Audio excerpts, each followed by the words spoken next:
Bismillahirrahmanirrahim.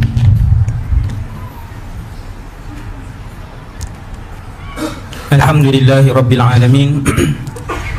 Wassalatu wassalamu ala ashrafil anbiya'i wal mursalin, sayyidina wa habibina wa syafi'ina wa qurrati a'yunina Muhammad ibn Abdillahil amin wa ala alihi wa ashabihi wa man tabi'ahum bi ihsanin ila yaumiddin. Wala hawla wala quwwata illa billah al-aliyyil azim. Wala hawla wala quwwata illa billah al-aliyyil azim. Wala hawla wala quwwata illa billah al-aliyyil azim. Amma ba'd. Pengurusi Jabatan Kuasa Surau, muslimin dan muslimat yang dirahmati Allah Subhanahu wa ta'ala sekalian.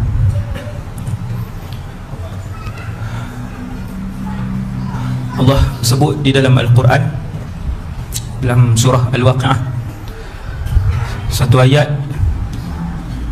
nahnu khalaqnakum falawla tusaddiqun. Allah berfirman, kami yang ciptakan kalian.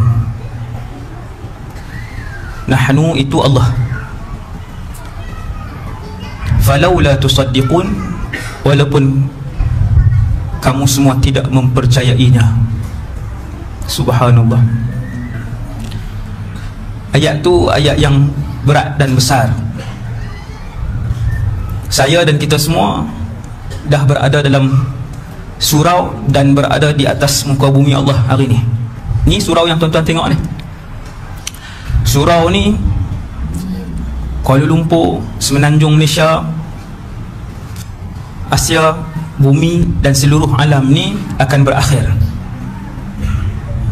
Afa hasibtum annama khalaqnakum abathan wa annakum ilaina la turja'un. Allah Ta'ala bercakap dengan saya dan kita semua dengan firman yang berbunyi, apakah kalian menyangka aku menciptakan kamu semua secara main-main? Wa annakum ilaina la turja'un. Dan apakah kalian menyangka bahawa kalian semua tidak akan dikembalikan kepada Allah? Maksudnya satu hari seluruh semesta ni tidak lagi dilihat oleh kita semua. Tak ada dah. Jalan yang tuan-tuan tengok hari ni, bangunan yang tuan-tuan tengok hari ni, itu yang terakhir. Kita akan melihat ciptaan baru, iaitu yang pertama sekali kita akan tengok ciptaan di alam barzakh. Semua baru. Jalannya baru, sungainya baru, pisaunya baru, apinya baru di barzakh. Kemudian lebih lama dari barzakh, mahsyar. Panjang. Barzakh itu sudah lama, lebih lama dan lebih panjang dan lebih mencabar dari barzakh namanya mahsyar. Paling singkat kata para ulama, paling singkat 50,000 tahun berada di mahsyar. Ada yang berdiri dan ada yang kepalanya di bawah, kakinya di atas. Hasbunallah wa ni'mal wakil. Semua baru. Tuan-tuan tak nampak dah yang macam ni. Tuan-tuan tak nampak dah Proton Wira, Camry, buah durian, dia lain, semuanya lain. Kesemuanya berbeza. Dan yang paling berbeza sekali ialah apabila kita mendapat keputusan masing-masing untuk berada di dalam satu daripada dua buah negara sahaja. Wa annakum ilaina la turja'un. Apakah kalian menyangka kalian tidak akan dibawa menghadap kepada kami? Semua akan menghadap Allah Subhanahu wa ta'ala. Siapa pun dia, agama apa pun dia, bagaimana cara mati dia, dia tetap akan dibawa menghadap Allah Subhanahu wa ta'ala. Pilihan dua, syurga, neraka. Tiada pilihan ke-8, tiada pilihan ke-11, bahkan tiada pilihan ketiga. Dua aja. Malam ni saya dan kita semua berada dalam satu alam yang namanya alam bumi, tempat persinggahan sementara Dan kita semua akan meninggalkan bumi ni. Bukti dia, orang keliling kita yang mati. Ada tuan-tuan jumpa yang 400 tahun yang lalu hidup, hari ni ada datang. 400 tahun yang lalu hidup, malam ni ada? Tak ada. Yang 100 tahun lalu pun tak ada lah. Bila kita tengok orang di kanan kiri kita, dalam rumah kita, adik-beradik kita, jiran kita, tempat kerja kita, mereka pergi dan mati, bermaksud bumi ini tak lama. Bermaksud bumi ini sementara. Sementara. Dan bumi ini dia dah lama. Lagi mukadimah sampai lepas tengah lah kawasan. Ini mukadimah ni. Saya lama tak ceramah. Saya berhenti sekolah, duduk tumpu sekolah, baru start sekolah, sangat sibuk. Ni sekejap saya balik, tadi saya sampai, sekejap lagi saya balik. Dekat mana yang ada tuan-tuan? Pukul 9 berhenti lah. Subhanallah. Bumi ni dah lama. Ketika syurga dah ada, neraka dah ada, bidadari dah ada, arash dah ada, malaikat dah ada, jin dah ada, iblis dah ada, manusia belum diciptakan. Lama dah. Langit dah ada, bulan dah ada, manusia belum diciptakan. Kemudian baru datang Nabi Adam, Allah Ta'ala cipta manusia pertama. Kemudian ni usia bumi ni, daripada Nabi Adam sampai malam ni, Allah telah menghantar 124,000 Rasul dan Nabi. Banyak tuan. Dan benda tu sangat menarik. Daripada Nabi Adam sampai malam ni, Allah telah pun menghantar 124,000 Nabi dan Rasul. Tuan-tuan tak teringin ke kenal? Allahu Akbar. Setiap Nabi akhlak dia mulia, setiap Nabi wajahnya tampan, setiap Nabi suaranya merdu, setiap Nabi fasih berpidato. Isyarat. Dan setiap Nabi juga adalah cerdik, dia tak boleh bodoh. 124,000 habis. Baki berapa Ustaz? Ini 2019. Daripada 124,000 tu baki berapa? Jawapan dia baki kosong. Oh dah habis? Ya dah habis. Kemudian apa? Kemudian kiamat. Saya nak beritahu, kita ni di hujung dah.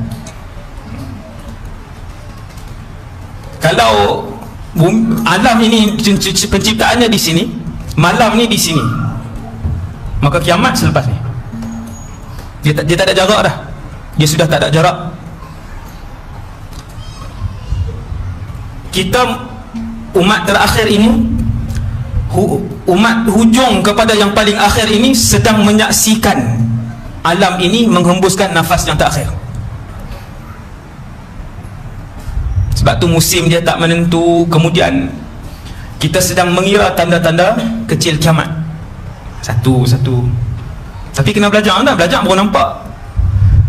Sebab tanda kecil kiamat tu pun mencecah ratus. Kalau kita tak belajar, kita tak tahu yang mana satu. Maka kita ni, saya dan kita semua malam ni, kita ada ujung, sudah di penghujung. Yang paling menyedihkan untuk umat Nabi Muhammad yang 2019 ni, tuan-tuan, dua berita yang paling buruk yang tidak pernah diinginkan oleh mana-mana Nabi dan mana-mana Rasul. Orang yang selalu dengar ceramah saya, dia tahulah jawapan dua berita ni. Saya tak hurai sebab dua-dua tu tajuk ceramah. Dua berita, keadaan, peristiwa yang paling mandang yang akan dilihat oleh umat Muhammad sallallahu alaihi wasallam. Yang pertamanya kiamat, yang keduanya Dajjal. Kedua-duanya belum berlaku. Tuan-tuan bayang, Dajjal ini daripada zaman Nabi Nuh alaihissalam, alam terawal dan manusia terawal dulu, Nabi Nuh alaihissalam dan Nabi-Nabi yang paling awal, kesemuanya berdoa, ya Allah, selamatkanlah kami dari fitnah Dajjal. Punya bahaya fitnah Dajjal ni. Nuh, Nabi Saleh, Nabi Nuh berdoa dengan doa ini. kita relax je. Dajjal, kalau orang Kedah kasut hilang ke keluar masjid kasut hilang kan, DJ mana ambil, dia sebut DJ pula ambil. Dia tak panggil Dajjal, dia panggil DJ. Tak bagus dah tu, carut dah tu. Boleh panggil lagi, pengen kata takut. Hasbunallah wa ni'mal wakil. Dajjal, kiamat, kedua-duanya belum berlaku.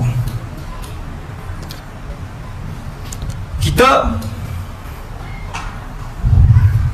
bukan tunggu musibah tu. Sesiapa yang mati sebelum dua musibah besar alam ini muncul, maka bertuahlah mereka itu. Dan dua musibah ni, mana-mana umat Nabi Muhammad yang meninggal sebelum melihat dua musibah ini, terselamat dan bahagialah mereka. Kerana musibah Dajjal akan merentak keluar iman daripada akarnya, daripada diri orang tu. Dajjal ni bila dia keluar, seluruh kuasa dan sihir dia digunakan untuk menarik keluar iman, bukan separuh, daripada akarnya keluar daripada orang tu. Habis semua sekali, tak berbaki apa. Dajjal. Kiamat pula kata Rasulullah sallallahu alaihi wasallam, kiamat pula sekiranya dia berlaku, yang akan melihat kiamat hanyalah ahli neraka kekal saja. Yang akan melihat kiamat di atas muka bumi ni hanyalah bakal ahli neraka Jahannam yang kekal selama-lamanya sahaja dalam neraka. Yang akan tengok. Tak faham Ustaz? Maksudnya kafir original, walaupun namanya Ahmad, walaupun namanya Muhammad, walaupun namanya Ibrahim. Berat tu kan? Menyaksikan kiamat satu benda yang paling besar dan paling buruk dalam diri seseorang. Dia tak, sebab beberapa jam sebelum kiamat, satu hadis sahih Nabi bagi tahu akan keluar angin daripada Yaman. Angin ini keluar melata dan dihembus ke seluruh muka bumi. Apabila angin ini menyapa satu orang yang ada iman, maka orang itu mati. Sebab apa? Sebab angin ini mematikan kesemua mereka yang ada saki-baki iman, walaupun sebesar zarrah dalam diri mereka. Tuan-tuan faham tak ni? Berapa jam sebelum kiamat, sebelum malaikat Israfil tiup sangkakala, sebelum dia tiup sangkakala, beberapa jam, saya tak sebut hari sebab dia sekejap je. Berapa jam sebelum kiamat, angin ini keluar, dia pergi ke seluruh bumi. Apabila kena pada seorang Islam, walaupun iman yang ada hanyalah sebesar zarrah, dia iman ada, dia tetap mati. Islam tapi tak pernah menghina Islam tapi tak pernah syirikkan Allah. Islam tapi dia tak pernah pertikaikan agama yang ada pada dia. Ya, dia tak solat, ya dia tak puasa, ya dia buat dosa besar, tapi dia tak pernah untuk berbangga depan orang ramai dia buat dosa besar. Dia tahu dia salah, dia tahu dia banyak dosa, tapi dia simpan dan dia sembunyi dosa yang dia buat. Dia tahu dia ada Allah, walaupun dia buat banyak dosa besar yang lain, tetapi dia tak pernah mempermainkan Allah dan Rasulnya. Ini berbaki iman. Tuan-tuan tahu macam mana? Kata Rasulullah sallallahu alaihi wasallam, yang bila angin itu keluar, dia pergi ke seluruh muka bumi ni, dia kena pada satu orang, dalam diri orang-orang tu hanya ada sezarah iman saja, sikit je. Solat tak pernah, puasa tak pernah, tapi mati dia sebab berbaki iman.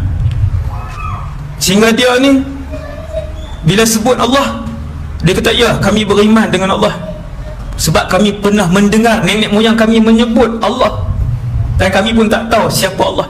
Ayat dia waktu tu, dan dia mati apabila datang angin itu, kerana dia beriman dengan Allah dan Rasulnya. Tapi syarat paling utama tuan-tuan, dia tak syirik dan dia tak mempermain-mainkan Allah dan Rasulullah.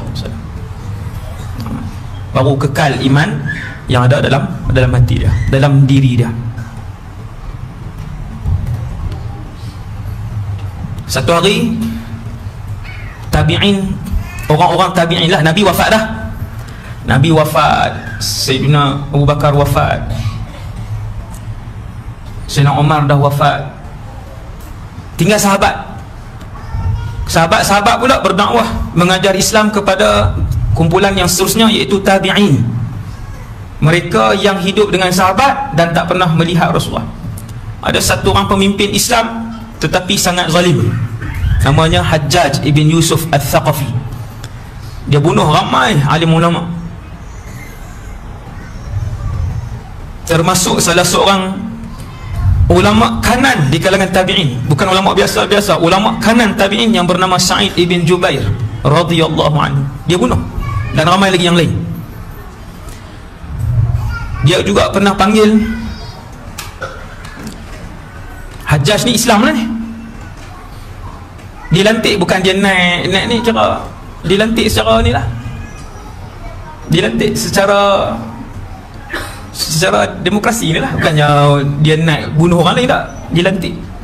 Hajjaj ibn Yusuf, dia pernah panggil seorang sahabat untuk dibunuh. Sahabat tu Anas ibn Malik, terkenal lah Anas bin Malik, bukan cadang-cadang sahabat.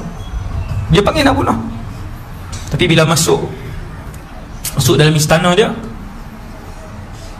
semua orang pembesar dalam istana, menteri-menteri nampak dia menggeletar ketakutan, muka dia pucat, dan dia suruh Anas balik. Orang tanya dia, kenapa kan selalu bunuh? Dia kata, aku nampak dua makhluk yang besar di belakang sahabat Anas ibn Malik itu, sahabat Nabi itulah. Maka Sayyidina Anas balik. Orang jumpa Sayyidina Anas ibn Malik pada zaman kezaliman Hajjaj ibn Yusuf ni.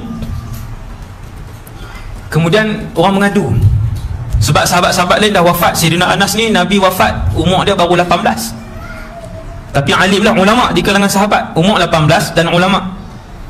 Tak semua sahabat ulama, tetapi semua sahabat saleh. Beza, wara', saleh dan ilmu lain, dua benda yang berbeza. Adakah semua sahabat alim? Tidak. Bukan semua sahabat alim, sebahagian kecil je alim. Yang bertaraf ulama antaranya Sayyidina Anas ibn Malik ni bertaraf ulama sahabat. Waktu Nabi wafat umur dia 18, maka dia antara yang dan umur dia panjang, dia wafat lebih kurang umur dia 100. Jadi waktu Hajjaj ini memerintah, Anas ibn Malik radhiyallahu anhu hidup. Orang datang kepada Sayyidina Anas, wahai Sayyidina Anas, Hajjaj ini dah jahat, terlampau jahat, zalim, kenakan cukai tu, kenakan cukai ni, bunuh orang, sekat orang ni, daerah mana yang tak sokong dia pulaukan. Hajjaj, orang mengadu, maka Sayyidina Anas sebut isbiru, perkataan yang paling mahal untuk bakal ahli syurga. Tuan-tuan tengok, Sayyidina Anas ajak buat apa? Dia kata isbiru, bersabar. Fa innahu la ya'ti 'alaikum zamanun, sesungguhnya tak akan datang satu zaman, illa allazi ba'dahu syarrun minhu, kecuali lah yang selepas itu lebih teruk daripada yang sebelum tu. Tidak datang satu kurun di dalam umur umat Nabi Muhammad kecuali lah kurun itu lebih jahat dan lebih buruk daripada kurun yang sebelumnya. Maksudnya tuan-tuan, lagi dekat dengan kiamat, lagi jahat manusia, lagi nipis iman mereka, lagi jauh mereka dengan Allah Subhanahu wa taala, dekat dengan kiamat. Ini hadis. La ya'ti 'alaikum zamanun, takkan datang kepada kamu satu zaman, illa allazi ba'dahu syarrun minhu, kecuali yang selepas tu dia jadi, kamu akan tengok manusia yang datang dekat dengan kiamat lagi jahat dan lebih jahat. Sebab tu di Malaysia ni subhanallah, no? Kita tak salahkan siapa-siapa, tapi semua kena muhasabah. Tengok jenayah di Malaysia, tuan. Kita tengok jenayah Malaysia. Saya sebut 3 aja: solat, zina, bunuh di Malaysia. 3 aja. Lagi 18, lagi 20 saya sebut.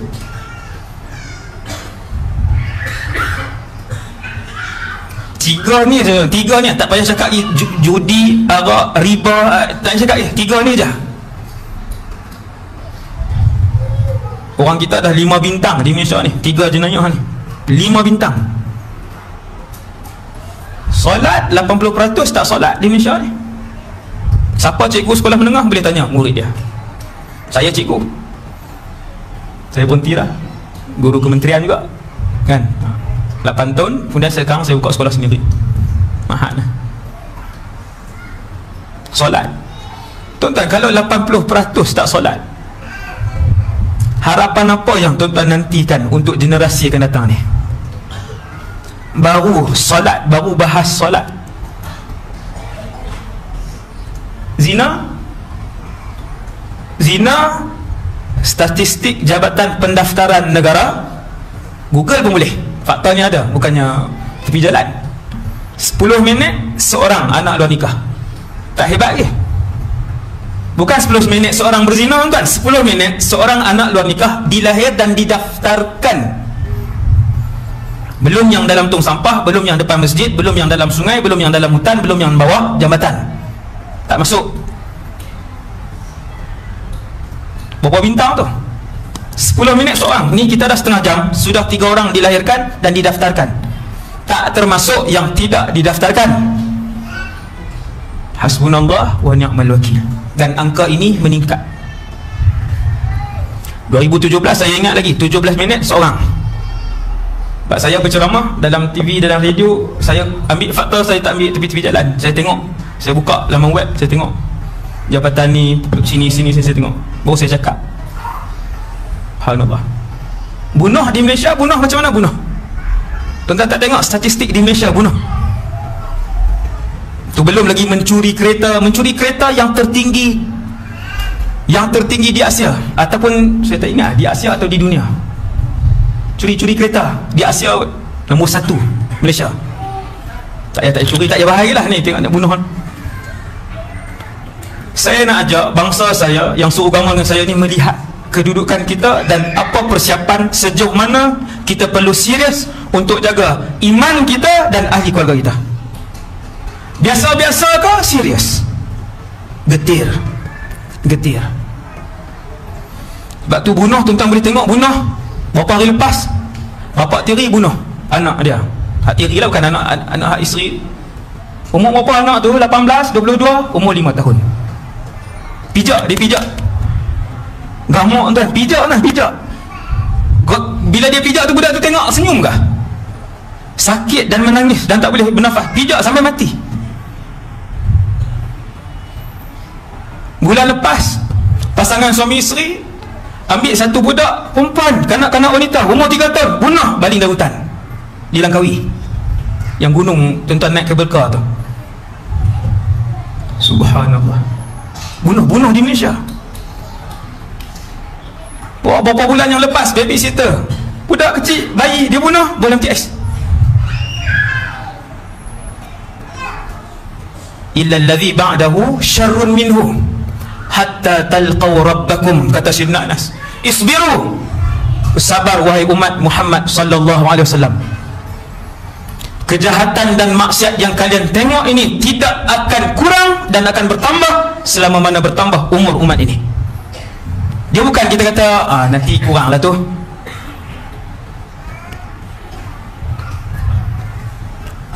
Kata Sayyidina Anas, hatta talqaw rabbakum, sehinggalah kalian bertemu dan menghadap Allah, Tuhan kalian. Sami'tu min nabiyyikum sallallahu alaihi wasallam. Sayyidina Anas kata fakta ini, Sayyidina Anas sebut fakta ini aku dengar sendiri daripada mulut Nabi kalian Muhammad sallallahu alaihi wasallam. Sayyidina Anas sebut kataan tu, sami'tu min nabiyyikum sallallahu alaihi wasallam. Ini fakta ni. Dengan sebab tu kita yang hari ni Nabi ajak, selalu saya sebut, dan kaifiat itu sangatlah mujarab dengan izin Allah dan kehendak Allah untuk umat akhir zaman ni, khususnya untuk mendepani 1001 jenis fitnah. Ni fitnah ni macam-macam fitnah.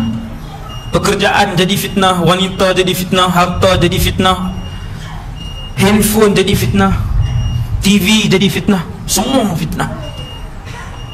Maka Nabi ajak untuk umat akhir zaman ni, bacaan 10 ayat pertama dari surah Kahfi dan 10 ayat terakhir surah Kahfi.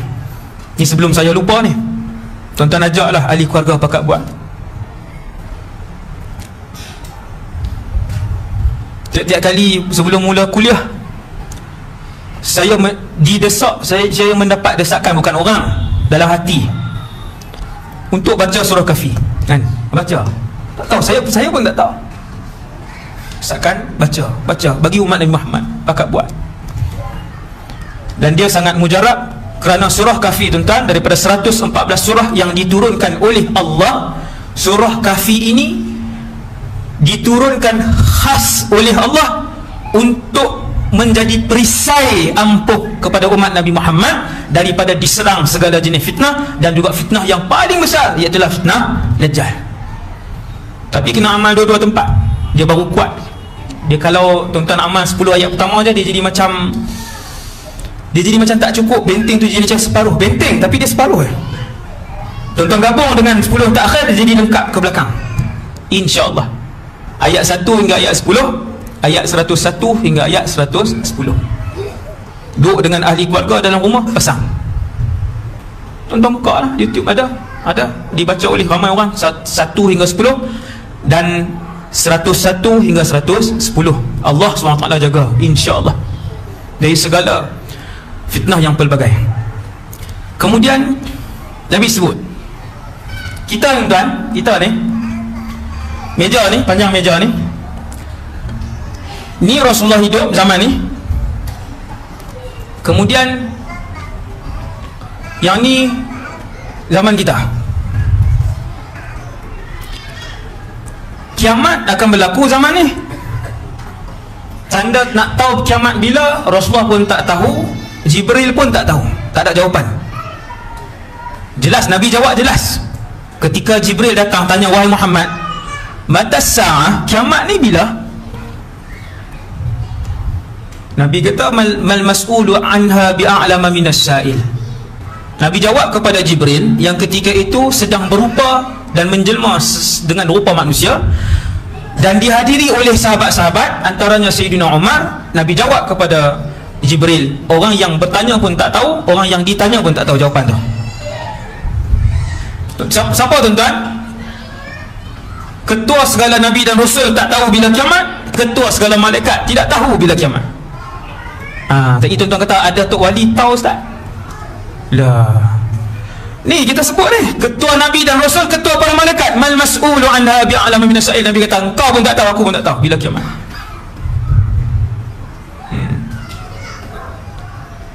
Tuan-tuan, hati-hati tarikat pun banyak ni yang sesat-sesat ni. Dia mula-mula muncul kan, dia claim Tok Guru dia tahu.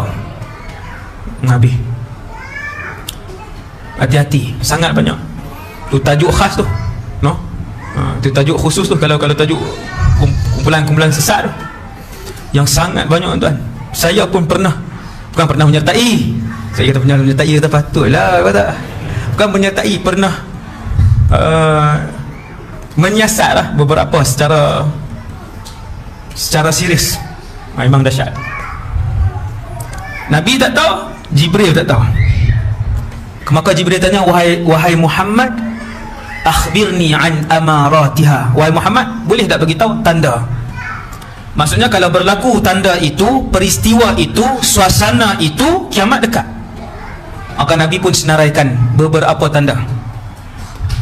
Ulama bahagikan dua, kecil dan besar. Tanda besar walau satu belum berlaku. Tanda kecil hampir semua sudah berlaku. Tak semua lagi, hampir semua sudah berlaku. Yang kecil Ustaz, ya. Sehingga yang pelik-pelik yang Nabi sebut, yang tuan-tuan tak pernah dengar, Nabi sebut kasratul aqlam, pen menjadi banyak. Tanda kecil, sahih. Kata para ulama hari ini, penulisan menjadi banyak di akhir zaman. Semua nak menulis. Sampai dalam jamban orang tulis dan lukis. Orang tulis dalam Facebook, orang tulis dalam Insta, orang tulis dalam WhatsApp, semua menulis, semua orang nak tulis. Dan buku-buku agama pun banyak. Kasratul aqlam. Kalian akan tengok akhir zaman esok ramai menulis. Betul. Itu dah jadi. Kemudian tinggal lagi tanda-tanda kecil yang kanan. Tanda-tanda kecil yang kanan. Maksudnya yang tanda-tanda kecil yang hampir besar, tapi yang kanan yang belum berlaku. Antaranya tuan-tuan, Sungai Furat di Iraq, Syria sana. Sungai Furat ni dia panjang. Turki, Iraq, Syria, dan dia lebar. Warnanya seperti warna ni. Saya belajar di Syria dulu. Saya sempat sampai. Sejuk, tak boleh mandi. Kalau musim sejuk tak boleh mandi. Ada satu kawasan Furat itu di Iraq yang akan surut dan terzahir gunung emas. Gunung emas tu bukan depa pisimbah cat warna emas. Timbunan emas sebesar gunung. Bila Furat itu surut, maka terzahirlah gunung emas itu. Kata Nabi, ketika gunung emas itu dilihat, semua orang akan ke sana dan mereka akan saling berbunuhan. Daripada 100 orang, 99 akan mati. Ni pakai proses macam-macam ni. Gunung emas, yang nak pi, yang akan tarik lagi balik cari, lepas tu tanya Furat di mana.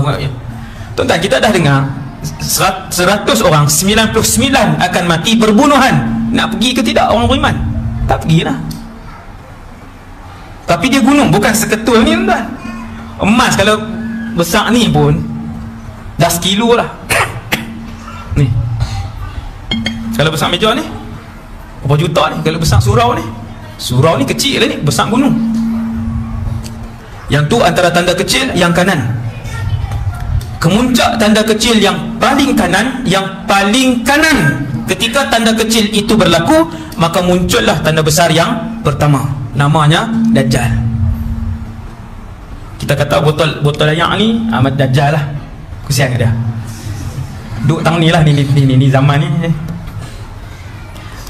Di sebelah tanda besar kiamat yang pertama ini, di sebelah tanda besar kiamat yang pertama ini, bukan jauh tuan-tuan, betul-betul sebelah dia, namanya Imam Mahdi.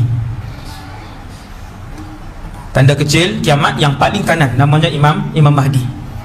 Bahkan Imam Mahdi itu hidup sempat pada zaman Dajjal ini hidup. Ada 3 tokoh waktu itu, Nabi Isa, Imam Mahdi, Dajjal. Ketiga-tiga ini saling melihat di antara satu sama lain. Dah nampak tak? Dekatlah, saya nak beritahu ni, dekatlah ni dengan zaman ni. Untuk tahu bahawasanya zaman Dajjal itu dekat, kalian akan melihat inna amamad Dajjal sinina khadda'ah. Kalian akan melihat suasana masyarakat ketika itu penuh dengan penipuan. Subhanallah. Banyak tak tipu hari ni tuan? Satu berita tipu hari ni di-share dalam masa 1 jam, puluh ribu orang percaya dan puluh ribu orang baca. Puluh ribu. Satu berita fitnah hari ni di-share dalam masa 1 jam, puluh ribu orang baca, puluh ribu orang percaya. Zaman ni Nabi kata inna amamad Dajjal sinina khadda'ah. Hadis ni sahih. Kamu nak tengok dekat atau tidak zaman kamu hidup dengan kemunculan Dajjal, kamu tengok di keliling kamu penuh dengan penipuan. Dalam masjid orang tipu, dalam surau orang tipu, di jalan orang tipu, di mana-mana, dalam rumah orang tipu, luar rumah orang tipu. Penuh dengan penipuan. Yang memimpin menipu, yang bawah menipu. Dia tak ada kecuali yang memimpin, tak ada. Daripada atas, yang paling atas sampai yang paling bawah. Hasbunallah wa ni'mal wakil. Nabi Hurairah lagi, Nabi kata yukadzabu fiha as-sadiq, yang bercakap benar ketika itu orang akan kata bohong, wa yukadzabu wa yusaddaqu fiha al-kadhib, penipu ketika itu akan dikata bercakap benar. Dan saya melihat dan merasai suasana itu hari ini.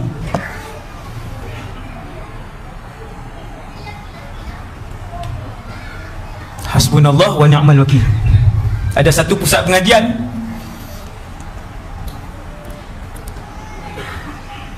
disalah tadbir urus duit habis sampai 4 juta. Yang menyalah tadbir urus duit yang habis sampai 4 juta ni dianggap benar, disebar dalam internet, dia pula betul. Satu kelompok lagi yang duk berlawan ni, yang ni orang kata salah. Hasbunallah wa ni'mal wakil. Tuan, dah mana ni?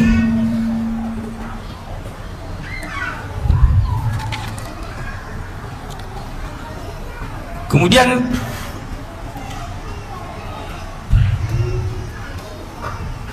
beberapa hari sebelum kemunculan Dajjal, Ini untuk persiapan kita ni. Hadis ni masyhur tapi jarang disebut. Dia panggil fitnatul ahlas. Hadis ni hadis sahih. Hadis ni hadis sahih. Satu hari Nabi bercerita tentang fitnah yang akan berlaku. Kemudian Nabi sebut untuk hadis ni yang saya nak baca ni, sehari sebelum Dajjal keluar. Hadis ni banyaklah ceramah saya yang saya sebut. Malam ni saya baca sekali lagi. Hadis ni yang saya nak baca ni, Nabi menceritakan suasana satu hari sebelum kemunculan Dajjal. Sehari ni memang Nabi sebut secara jelas, sehari ataupun hari itu. Maka Nabi pun menyebut tentang 3 jenis fitnah yang akan berlaku sampailah hari Dajjal dia keluar dan mengisytiharkan dirinya Tuhan.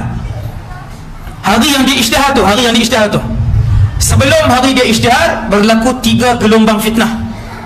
Berapa tahun? Wallahu a'lam. Kalau tuan-tuan tanya berapa lama masa 3 gelombang fitnah besar itu akan berlaku, wallahu a'lam. Tetapi fitnah yang terakhir sehari sebelum Dajjal, yang itu saya boleh jawab sebab Nabi sebut. Yang gelombang pertama tu saya tak tahu, maksud 4 tahun sebelum tu ke 3 tahun sebelum Dajjal keluar ke, wallahu alam. Bila Nabi cerita tentang fitnah ni, sahabat pun tanya, ya Rasulullah, yang pertama sekali, gelombang yang pertama akan berlaku sebelum hari Dajjal keluar dan isytihar Tuhan. Tuan-tuan, hari ni kalau nak isytihar satu-satu benda dalam dunia ni, susah ke senang? Senang aja.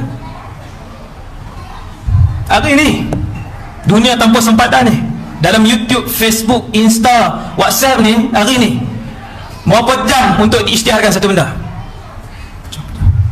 Orang suka share tak zaman hari ni? Ya, orang fasik suka share zaman hari ni. Apa Ustaz kata kami? Tak kata. Allah Ta'ala yang sebut di dalam Al-Quran bahawa sifat tabayyun itu sifat orang beriman, dan sifat menyebarkan secara melulu itu adalah sifat si fasik dan munafik. Tu tajuk tabayun. Lepas tu saya masuk dah hijrah, tajuk tu sikit 35 minit lah kan. Tajuk tabayun tuan-tuan kena dengar juga. Dia punya peraturan dia ada cerita yang panjang tuan. Bermula daripada zaman Rasulullah dulu ni sallallahu alaihi wasallam. Hanya orang beriman saja yang tabayun, yang tidak mudah menyebarkan. Kemudian fitnah ahlas ni, gelombang pertama tuan-tuan, nama dia Al-Ahlas. Hadis ini hanya akan diketahui oleh orang yang belajar saja, dan orang lain yang tak belajar, walaupun dia ustaz, dia takkan tahu hadis ni. Dia takkan tahu. Yang belajar saja, yang mendengar malam ni, dan di mana-mana tempat dia dengar, maka dia akan tahu tentang peristiwa ini. Di Malaysia ni, yang ni agak janggal lah, jarang orang sebut. Nabi pun cerita kat sahabat, Nabi kata ada 3 gelombang utama sampailah pada hari Dajjal mengisytiharkan dirinya Tuhan. Yang pertama namanya Al-Ahlas. Sahabat pun tanya, ya Rasulullah, wa mal ahlas? Ahlas tu apa? Sebab ahlas ni jamak, kata ganda ke bahasa Melayu kan, plural, ahlas jamak. Mufrad dia hilsun. Hilsun ini pula ialah kain yang diletakkan di belakang unta ataupun kuda sebelum kita tak apa yang tempat nak duduk tu, pelana, pedati, kata belakang tu. Orang mana semua tak ni yang tak atas belakang kuda tu lah. Sebelum tak yang tuan-tuan, kita akan letak selapis kain. Kenapa Nabi membuat perumpamaan gelombang pertama ini dengan kain yang sentiasa diletakkan di belakang kuda tersebut? Jawapan dia, para ulama huraikan, kerana fitnah ini ketika ia berlaku, ia panjang dan mengerikan. Ketika dia berlaku, fitnah ini panjang. Sahabat tanya, ya Rasulullah, wa mal ahlas? Ahlas itu apa? Perkataan itu Arab, tapi sahabat tak tahu huraian dia. Arab. Ini tinggi, ini ketinggian perkataan Rasulullah. Bila Nabi kata fitnatul ahlas, sahabat tanya, wa mal ahlas? Ya Rasulullah, ahlas itu apa? Nabi pun sebut, hiya harabun wa harbun. Dua kataan. Sahabat tak tanya dah, semua faham. Hiya harabun wa harbun, semua sahabat faham. Subhanallah. Para ulama hadis pula selepas itu hurai, para ulama hadis kata harabun wa harbun itu merujuk kepada ketakutan, merujuk kepada perang, merujuk kepada hilang harta, dan merujuk kepada hilang ahli keluarga. 4 benda. Tuan ingat ni elok. Zaman ni tak tahu, zaman kita ke, zaman tak ada anak ke, zaman wallahu alam, kita tak tahu.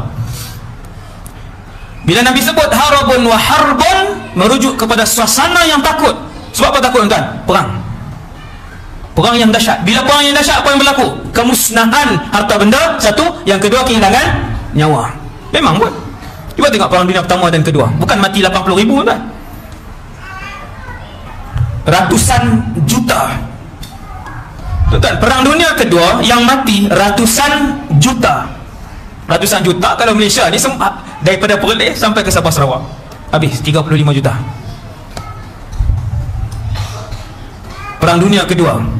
Ni yang Nabi sebut ni mana ni? Yang perang panjang ni. Wallahu a'lam. Cuma ada lagi huraian lain, iaitu peperangan yang akan berlaku pada zaman Imam Mahdi. Perang itu besar perang itu sehingga kan kata Rasulullah tidak pernah berlaku peperangan sebesar itu. Ada huraian dia lah kan? Ada huraian dia. Saya tak mau masuk sebab Imam Mahdi 1 jam 30 minit. Nak sambung lah kan? Sampai 10.30 esok kerja ni. Saya pun nak balik. Yang tu tajuk lain, tuan-tuan panggil lah siapa-siapa main sambung. Tuan-tuan sekalian, Nabi sebut dua kataan, harabun wa harbun, ketakutan. Tengok signifikan Nabi sebut ketakutan, apa nama ni, perang, hilang harta benda sehingga tidak berbaki. Tuan-tuan, ayat ni ada dalam hadis lain. Hilang harta benda itu sehingga tidak berbaki.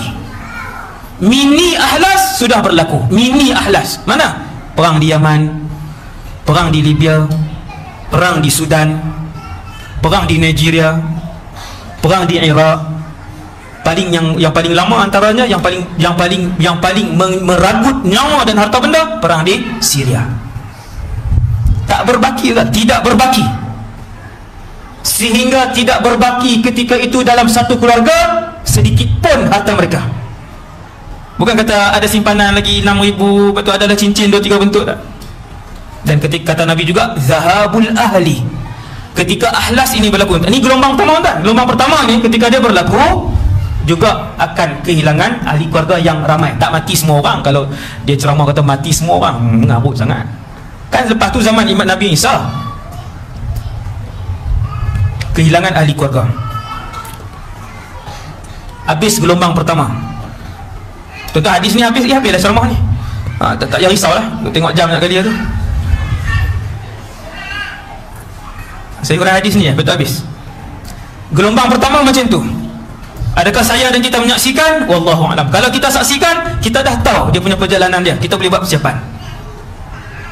Kalau gelombang ini bermula, alhamdulillah, dalam keluarga kita boleh beritahu. Yang ni yang Nabi sebut dulu al-ahlas. Orang yang paling besar. Satu. Kata Rasulullah, ini pelik sikit. Selepas gelombang pertama ini habis, datang gelombang yang kedua. Gelombang yang kedua ini ada dua fasa. Fasa yang pertama, gelombang kedua ini namanya sarra. As-sarra. Yang pertama al-ahlas. Gelombang kedua akan datang, ini kata Rasulullah, namanya as-sarra. As-sarra ini bermaksud kegembiraan. Gembira apa pula? Jawapannya, Allah akan kembalikan kemewahan kepada umat Nabi Muhammad ketika itu. Pula, ya, maksudnya bangunan naik balik, pokok-pokok ditanam semula, jalan raya diturap kembali, sungai-sungai apa semua ni sarra. Datang fitnah gelombang yang kedua, ada dua fasa. Yang pertama, manusia menjadi mewah. Kemewahan itu dipimpin oleh satu orang ahli keluarga Rasulullah. Ni yang lagi, orang kata lagi unik. Tuan-tuan sekalian, kemewahan itu akan dipimpin, fasa mewah itu akan dipimpin oleh satu orang ahlul bait. Satu orang ahlul bait, memang darah lagi Nabi, tetapi dia bukan orang saleh. Huraian dia begitu, tuan-tuan tak payah risau. Memang huraian dia begitu, hadis ni hadis sahih. Gelombang yang kedua ada dua fasa. Fasa yang pertama, kemewahan akan dibimbing oleh ahli keluarga Rasulullah, seorang je.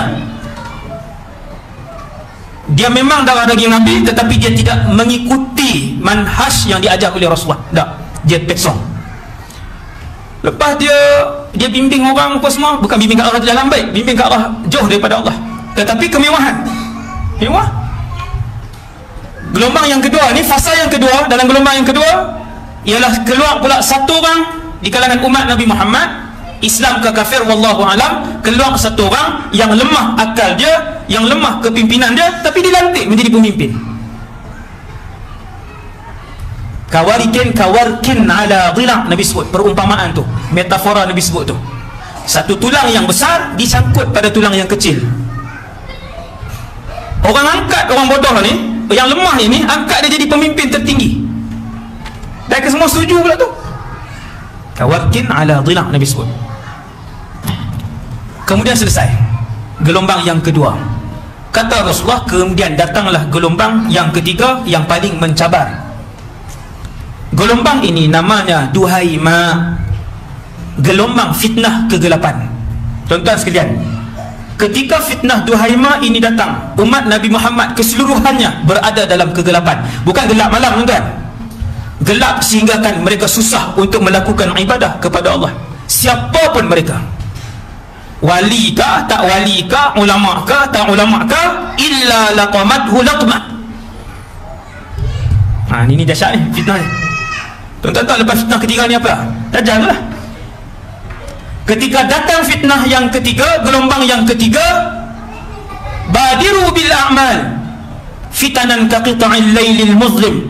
Nabi kata, sebelum datang gelombang ketiga ni, bersegeralah kalian wahai umat aku untuk melakukan amal ibadah dan kebaikan kepada Allah. Sebelum datang satu zaman fitnah yang gelap gelita, kalian tak senang untuk baca Quran, tak senang untuk bersedekah, tak senang untuk bercakap benar, tak senang untuk sembahyang di masjid, tak senang. Tak boleh, tak senang tu maksudnya tak boleh. Jadi sangat susah. Siapa yang kena ustaz? Orang soleh pun kena, yang tak soleh pun kena, ulama pun kena, yang tak ulama pun kena. Nabi sebut apa? Illa laqamathu laqmah. Fitnah gelap ini akan menampar setiap orang. Semua dapat orang sikit. Dan ni fasa dia.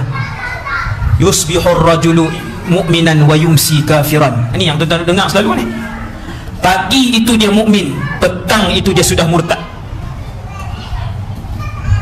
Dalam gelombang fitnah yang ketiga ini, kalian akan melihat di hadapan mata kalian orang-orang yang murtad. Pagi itu sembahyang dengan kita, petang sudah murtad. Yumsi mu'minan wa yusbihu kafiran. Petang itu salat dengan kita, petang masih puasa Ramadan, pagi esok sudah murtad. Ini suasana gelombang ketiga. Kemuncak kepada gelombang ini, kemuncak kepada gelombang ini, hatta yasiran nasu ila fustatain, sehinggalah kamu melihat orang yang di sekeliling kamu terpecah dan terbahagi kepada dua jenis manusia. Tuan-tuan, yang ini bukan maknawi. Yang ini yang Nabi sebut ini bukan maknawi. Yang Nabi sebut ini yang tuan-tuan akan tengok dengan mata ni. Kemuncak kepada fitnah fasa yang gelombang yang ketiga, yang Nabi namakan Duhaima. Kalian akan melihat manusia di keliling kalian, di rumah tetangga kalian, di tempat kerja kalian, di tempat jalanan kalian, terbagi kepada dua. Geng kafir duduk dengan kafir saja, yang Islam duduk dengan Islam saja, walaupun nama mereka Saleh, walaupun nama mereka Ibrahim. Subhanallah. Hatta yasiran nasu ila fustatain, sehinggalah kamu akan tengok ketika itu manusia terpecah kepada dua.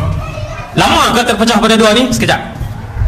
Fustatu imanin la nifaqa fih, satu kumpulan semua beriman, berjalan sekali, duduk sekali, geng-geng beriman, geng-geng beriman.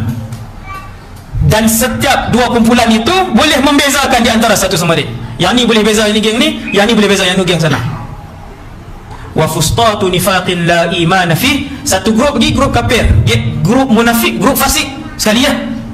Hak kita serupa ni, tiga ni. Grup kafir, grup fasik, grup munafik ni duduk sekali, dia tak akan bercampur dengan grup satu lagi. Kata Rasulullah, ketika kalian melihat hari itu manusia berpecah kepada dua, grup iman dan grup kafir, fantazirud dajjal, tunggulah dajjal muncul, min yaumihi, hari itu, au min ghadin, ataupun keesokan harinya.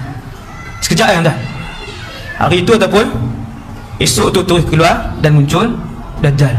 Walhamdulillahirabbil alamin. Jadilah break mengejutkan. Dekat tu dulu insya-Allah untuk malam ni. Tak habis tu, memang cerita tu tak habis pun kan. Dekat tu je saya berhenti. Tuan-tuan panggil lah siapa-siapa untuk sambung pula. Semoga maklumat yang saya sampaikan tadi malam ni dapat bagi manfaat, panduan pada kita, ahli keluarga kita semua, untuk sama-sama memperkemaskan iman, untuk sama-sama menambahkan keikhlasan, untuk sama-sama menambahkan amal ibadah, dan untuk sama-sama memerhatikan ahli keluarga masing-masing dengan lebih serius, lebih tekun, supaya dapat kita semua selamatkan mereka daripada terkena fitnah di akhir zaman ni. Aku quli hadza astaghfirullahal azim li wa lakum. Assalamualaikum warahmatullahi wabarakatuh.